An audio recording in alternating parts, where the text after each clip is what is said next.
It's official. The White House has dropped its crypto report. The working groups, all the promises made, the Trump administration is making it happen. President Donald J. Trump is strengthening American crypto and digital asset technology. So on today's episode, we're going to dive in deep into the White House report, talk about some of the winners like Ondo, and we'll also get into some altcoins like Algorand, Axelar, and Chainlink, and talk about cross-chain compatibility. All right, let's dive in.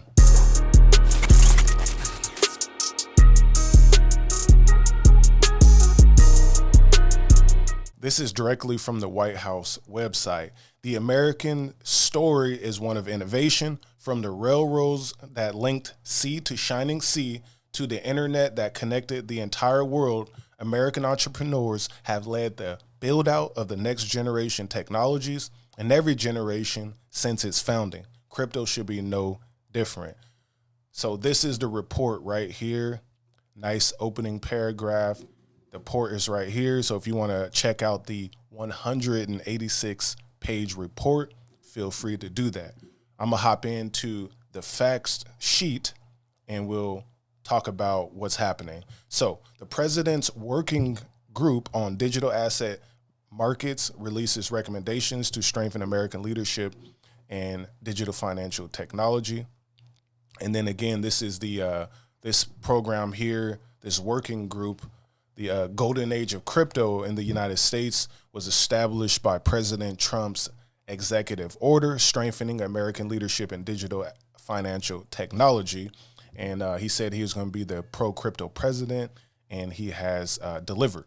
Positioning America as the leader in digital asset markets, the working group determined that a fit-for-purpose market structure framework is essential to support growth and innovation in the digital asset industry, protect consumers, and keep United States at the forefront of digital asset development. So the working group recommends that Congress build a massive bipartisan House of Representatives vote for clarity by enacting legislation that eliminates existing gaps in regulatory oversight, and then embrace DeFi technology that recognizes potential of integrating such technology into mainstream finance. DeFi, TradFi, blending together is where we are heading. And then they want the SEC and the CFTC to use their existing authorities to immediately enable the trading of digital assets at the federal level by providing clarity to market participants on issues such as registration, custody, trading, and record keeping. So they're trying to make everything clear so that crypto really just become a part of the American United States financial system without no hiccups. Then they have the modernizing bank regulation for digital assets. And this is the relaunch crypto innovation efforts by clarity, permissible bank activities and custody, tokenization, stablecoin issuance, and then the use of blockchain. So you got Circle, you got Coinbase, JPMorgan, all the crypto miners, all of the companies like Strategy that are accumulating crypto. They want to make all that nice and clear. So the XRP army, all those people don't really have to worry about banking, certificates, and all of that. It's a clear, streamlined process. So we should see a lot more companies getting in on this crypto legislation in the near future. So ensure that bank capital rules are aligned with the actual risks associated with digital assets, not simply the fact of their presence on a distributed ledger. Then they have strengthening the role of the U.S. dollar. I think this may be the most important. Treasury and the banking agencies faithfully and expeditiously implement the Genius Act that just passed recently. Trump signed it about 2 weeks ago. Congress take additional action to protect privacy and civil liberties by passing the Anti-CBDC Surveillance State Act to codify the provisions of President's executive order banning central bank digital currencies in the United States. We should definitely do that in the U.S. We already are tracked enough by surveillance technology, cameras, geolocations, so if anyone got some crazy happening, they can find you pretty easily if they just tap in with Apple and Google and all the security cameras. But they don't want your dollar to fully be tracked, even though USDC has freeze and clawback features. So they can, manage that in different ways. And combating illicit finance in the digital age. So this is, all the crimes. So they want the self-custody and clarity of the AML obligations of actors within the decentralized system. So people are still, just like banks, are going to get your information if you are involved. Ensuring fairness and predictability in digital asset taxation. So they're trying to figure out taxes basically there. So I think this is really positive for the working groups on digital asset markets. They are fully diving in, making everything nice and clear for us in the future as we see this new financial system be integrated into United States, which then will get spread out through the world via stablecoins and just the United States leadership. So kudos to all of them. Very interesting situation. And Ondo has a nice post about this. We're honored that Ondo was featured at the White House's report by the President's Working Group on Digital Assets Markets, which recognizes tokenized securities, stablecoins, and programmable settlement as building blocks of the future of financial system. And then Ondo here says, Ondo's role in this chapter: 1, unlocking access, making U.S. assets globally available via fully backed compliance first tokenized products. Remember, Larry Fink is the owner of BlackRock, and they are heavily invested in Ondo Finance. Larry Fink wants tokenized assets to spread wide and be controlled by the United States, obviously. All the stocks, all the bonds, all the treasuries. He has a lot to gain there. He's in good with many governments and countries around the world as the biggest and largest asset manager. Trump's World Liberty Financial also owns Ondo Finance in their portfolio. So this is all connected. All right. Powering 24/7 markets, enabling deliver versus payment settlement across a range of financial products from treasuries to equities. So this is where if a earnings call happens, right, and it's positive or negative, right, and people are thinking like, okay, I should go buy this stock, but usually the markets are closed after earnings, right, when it's a nighttime earnings. With this type of 24/7 markets, you can go buy that digital tokenized stock to go get those gains. So when the market opens back up, boom, you in on that gap fill, or you can take that sell pressure off if that's what you wanted. So it's going to be a lot more trading and stuff happening. Bridging TradFi and DeFi, connecting institutional grade assets to programmable, interoperable blockchain infrastructure. So Ondo is like, we ready and we're prepared. And the bridging the technology, we're going to dive in more to that today. But here it is. They even have Ondo as an issuer right here in the middle of traditional financial assets and the tokenized financial assets. So Ondo is like, let's get it. And speaking of TradFi and DeFi, here we go. We're partnering with Chase to accelerate crypto adoption. So essentially, Coinbase and JPMorgan Chase are in a partnership now. So coming soon, you have Chase credit cards on Coinbase, and then they're allowing you to redeem your reward points. 100 reward points equals $1, and you can redeem that for USDC now. Directly link Chase accounts to Coinbase. So the JPMorgan Chase users are now integrated with Coinbase. Points can be used basically to buy crypto. That's some stuff right there. And then they have the deeper dive here. Coinbase and JPMorgan Chase joined forces to make it even easier to access crypto. Too long, didn't read. We're partnering with JPMorgan Chase to offer 3 new ways for their 80 million plus customers to participate in crypto with Coinbase. the ability to transfer Chase Ultimate Rewards to USDC, the ability to use Chase credit cards to fund your Coinbase account, and a new direct bank integration. What I see from this outcome, Coinbase stock value up, JPMorgan stock value up, institutional investors, people who were a little bit more shy with crypto, with all this presidential and White House federal rules, the biggest bank, the biggest provider of crypto in the United States getting together, a lot more people are about to join crypto and get in on these assets. That's my thesis there. And some big news for Algorand ecosystem. The Algorand roadmap is out now, and they dive into Web3 core values. They talk about economic sustainability, on-chain governance, network decentralization, mainstream adoption, that's what they're working on, developer experience, enterprise readiness, user experience. Can a blockchain do that? That's a tokenized financial products, agentic commerce, self-sovereign identity, the bleeding edge, privacy, quantum security, and scalability. Then we get a nice breakdown from Frugal BC. Shout out to Frugal BC. He says, Algorand dropped his roadmap today.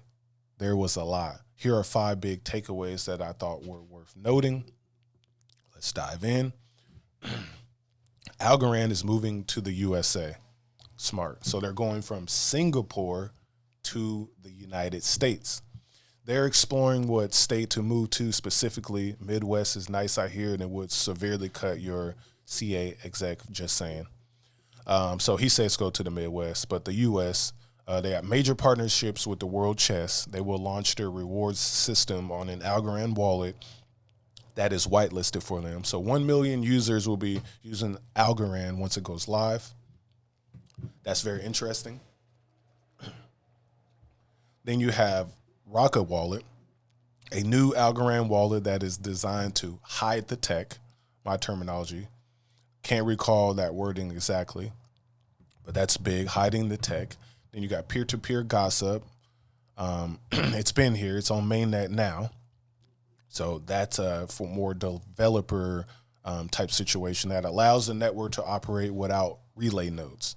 Then you got smart contract ASAs. The new ASA will be programmable, which will be great for tokenized treasuries or whatever, which is, got the clawback features. You got different features for tokenized assets. Companies like BlackRock and them, that's what they want.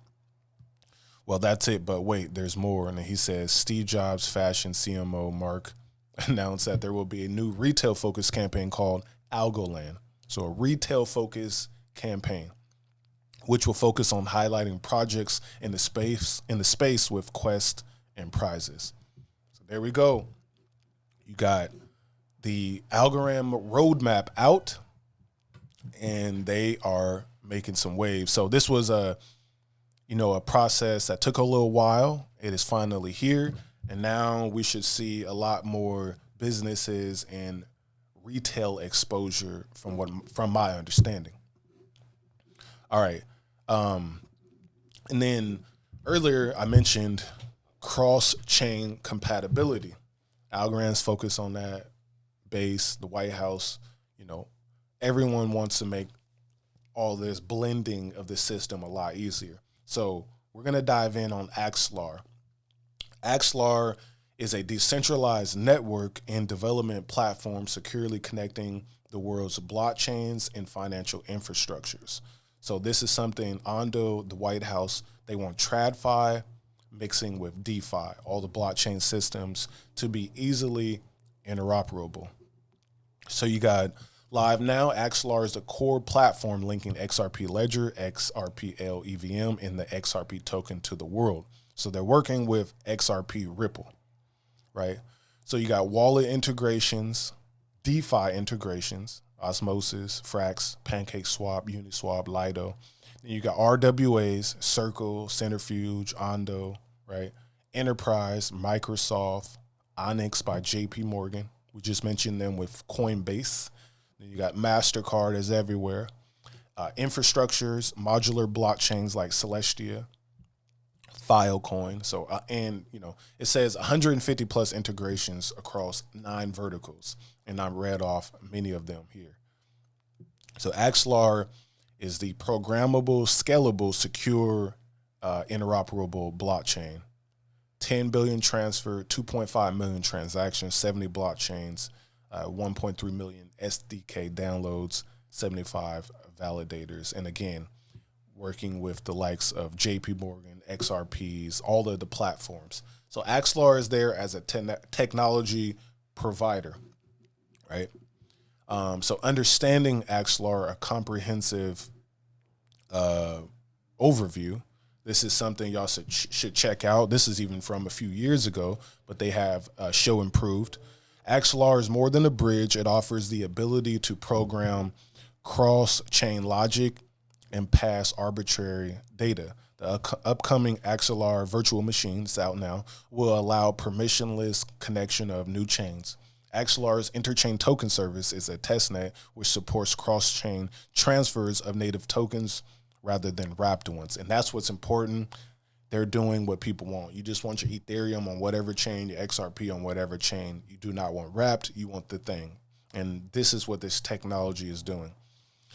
As of this writing, again, this is like a year and a half ago, 10 of the top 15 Axelar chains by activity are EVM based. Axelar is focused on onboarding even more EVM and Ethereum based chains.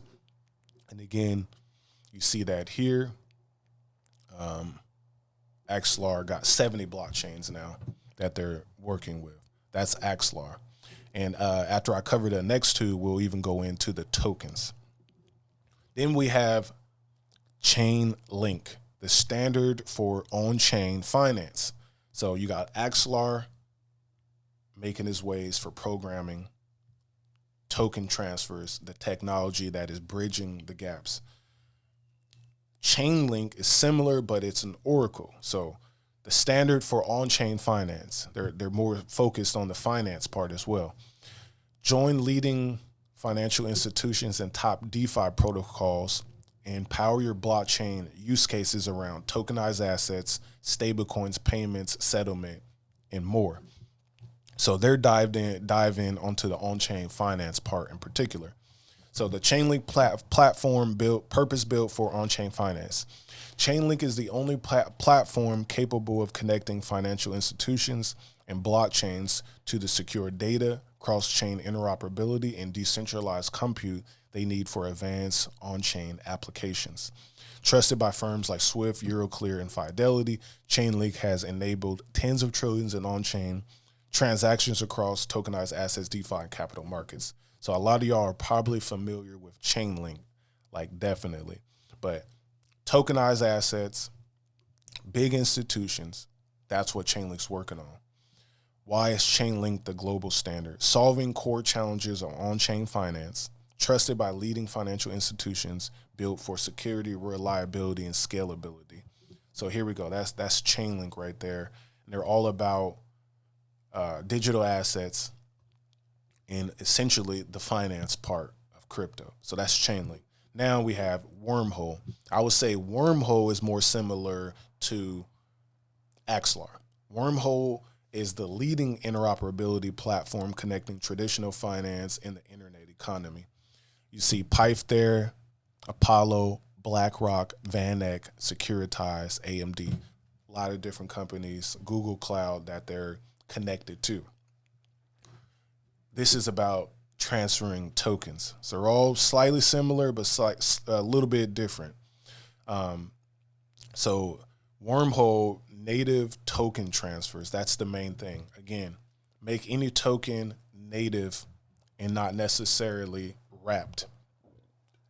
Move tokens around, ETH to Solana, Solana to ETH, back and forth.